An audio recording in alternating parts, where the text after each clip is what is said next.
حضرت علی نے فرمایا تھا حضرت فاطمہ کو دفن کرنے کے بعد لِكُلِّ اجْتِمَاعٍ مِّن خَلِيلَيْنِ فُرْقَةٌ وَكُلَّ الَّذِي قَبْلَ الْمَمَاتِ قَلِيلٌ۔ آج فاطمہ کو دفن کرنے کے بعد مجھ پر یہ بات کھل گئی ہے، کوئی کسی کا ساتھ نہیں دے سکتا، کوئی سدا سلامت نہیں رہ سکتے۔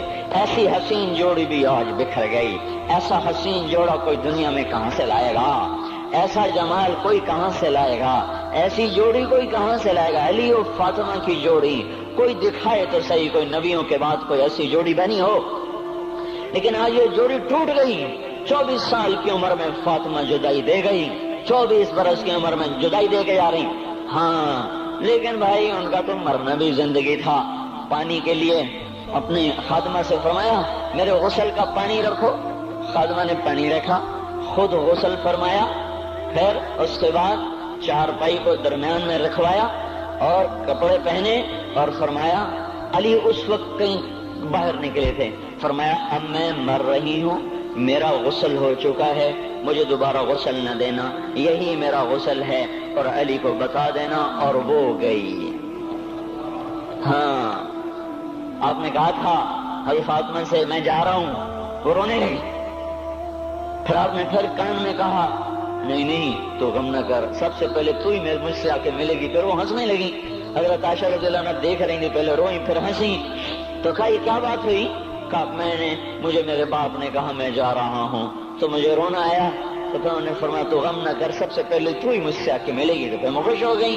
باپ کے جانے کے صرف 6 مہینے کے بعد ابا سے ملاقات ہو گئی۔ تو حضرت علی فرما رہے ہیں آج دیکھو دیکھو ان افتقادی فاطمہ بعد احمد دلیل علی اللہ یدوم خلیل۔ آؤ آؤ دیکھو دیکھو، میں نے انہی ہاتھوں سے محمد مصطفیٰ کو قبر میں اتارا تھا، آج انہی ہاتھوں سے میں نے فاطمہ کو اتار دیا۔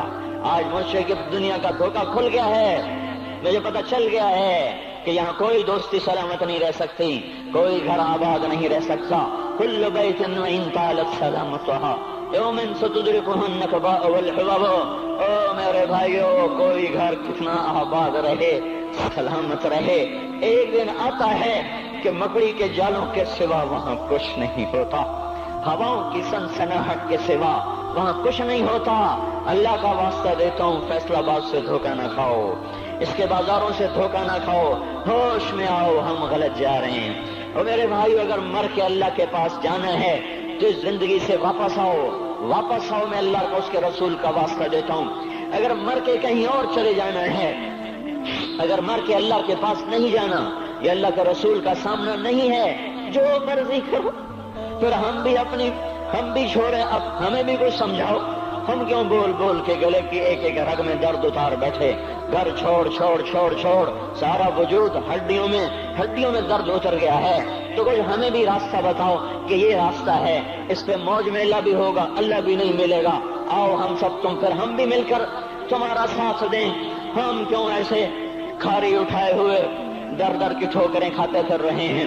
میرے بھائیو، اور اگر ایسا کوئی راستہ نہیں ہے، اور میں بتا رہا ہوں کوئی نہیں ہے، کوئی نہیں ہے، کوئی نہیں ہے، میرے پاس کوئی مضمون نہیں بیان کرنے کو۔